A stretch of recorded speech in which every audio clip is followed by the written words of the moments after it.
నెల్లూరు సాంప్రదాయ వంటలకు స్వాగతం అండి.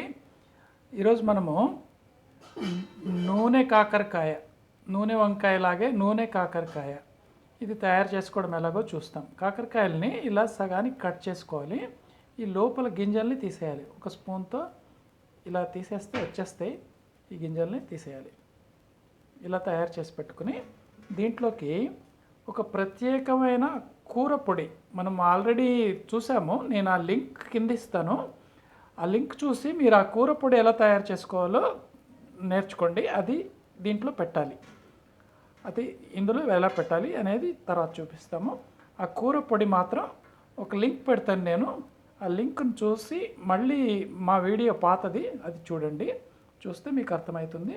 ఇప్పుడు దీన్ని లోపల గింజలన్నీ తీసేసి ఇలా తయారు చేసుకోవాలి.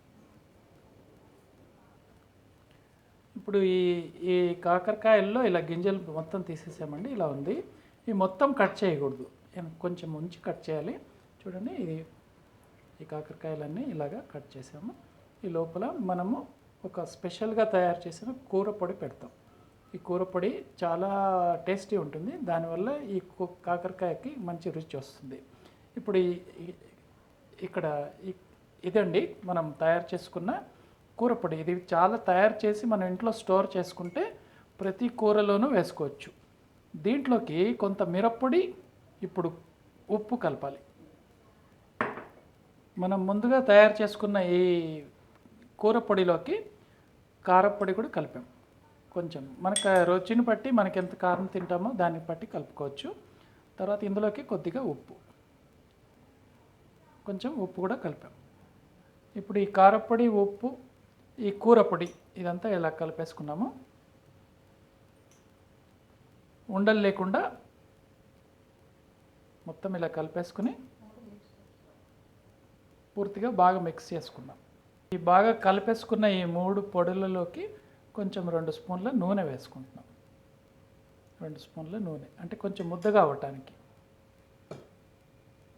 ఇప్పుడు ఈ పౌడర్ని ఈ కాకరకాయ లోపలికి పెడుతున్నామండి. దండిగా పెడుతున్నాం. చూడండి, కాకరకాయ లోపలికి 2గా ఇట్లా కట్ చేసి దాని నిండా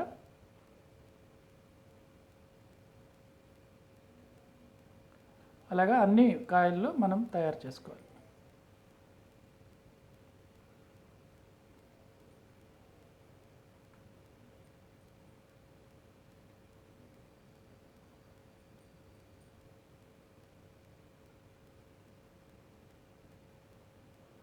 ఇప్పుడు ఇలా మనము ఈ కాకరకాయల లోపల ఈ పౌడర్ని మొత్తం లోపల చేర్చి ఇలా తయారు చేసుకున్నాము.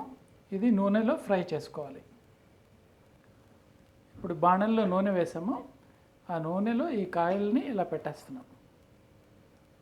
ఇందులో మనం తయారు చేసుకున్న కూర పొడి, మిరప్పొడి, కారపొడి అంటే ఉప్పు, ఈ 3 ఉన్నాయండి. కాకపోతే కూర పొడి ఎలా తయారు చేసుకోవాలో ముందు వీడియో చూసిన వాళ్ళకి తెలుస్తుంది. చూడని వాళ్ళకి ఆ లింక్ పెడతాము. ఆ లింక్ చూడండి. లింక్ చూస్తే మీకు ఆ కూర పొడి ఎలా తయారు చేసుకోవాలో తెలుస్తుంది.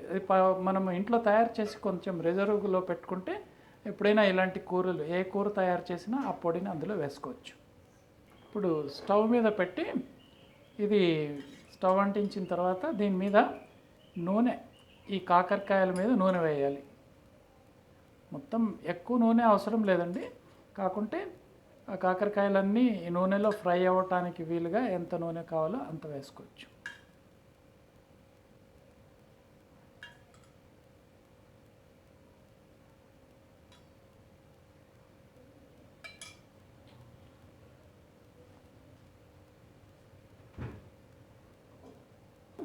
మూత పెట్టాము.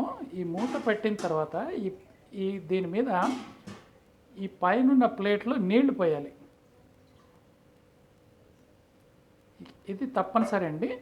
ఇలా నీళ్లు పోసినందువల్ల లోపల కాయలు మాడకుండా చక్కగా ఫ్రై అవుతాయి. మాడవు, నల్లగా మాడకుండా తయారవుతాయి. లోపలున్న వేపర్కి బాగా ఉడుకుతాయి. అన్ని రకాలుగా ఉడికి మెత్తగా అయ్యి ఆ కూర పొడి కూడా బాగా క్రిస్పీగా తయారవుతుందండి.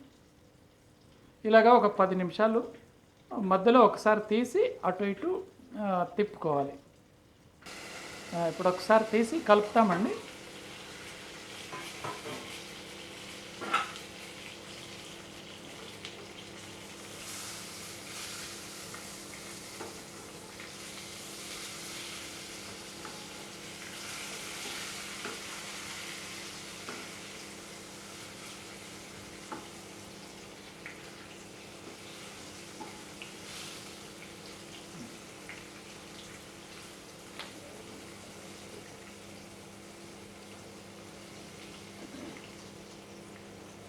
మళ్ళీ ఒకసారి అవన్నీ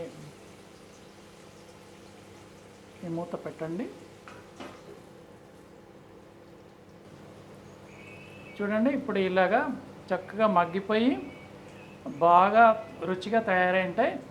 ఇందులో ఎటువంటి చేదు ఉండదు. పిల్లలు పెద్దలు అందరూ కూడా తినచ్చు. కాకరకాయ సుగుణాలు ఇందులో పూర్తిగా ఉన్నాయి.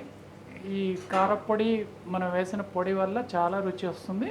ఇది మీరు కూడా ట్రై చేస్తారని ఆశిస్తాము. ఈ కూర పొడి లింక్ కూడా పోస్ట్ చేస్తాను. దాన్ని చూసి మీరు ఆ కూర పొడి ఎలా తయారు చేసుకోవాలో చూడండి ఒకసారి. థ్యాంక్ యూ అండి. చాలా రుచిగా ఉండే నూనె కాకరకాయ ఇలా తయారైందండి. ఇది మనము అన్నంలో కొంచెం నెయ్యి వేసుకొని చక్కగా తినొచ్చండి. చాలా టేస్టీగా ఉంటుంది. మీరు కూడా ట్రై చేస్తారని ఆశిస్తాను. Thank you very much.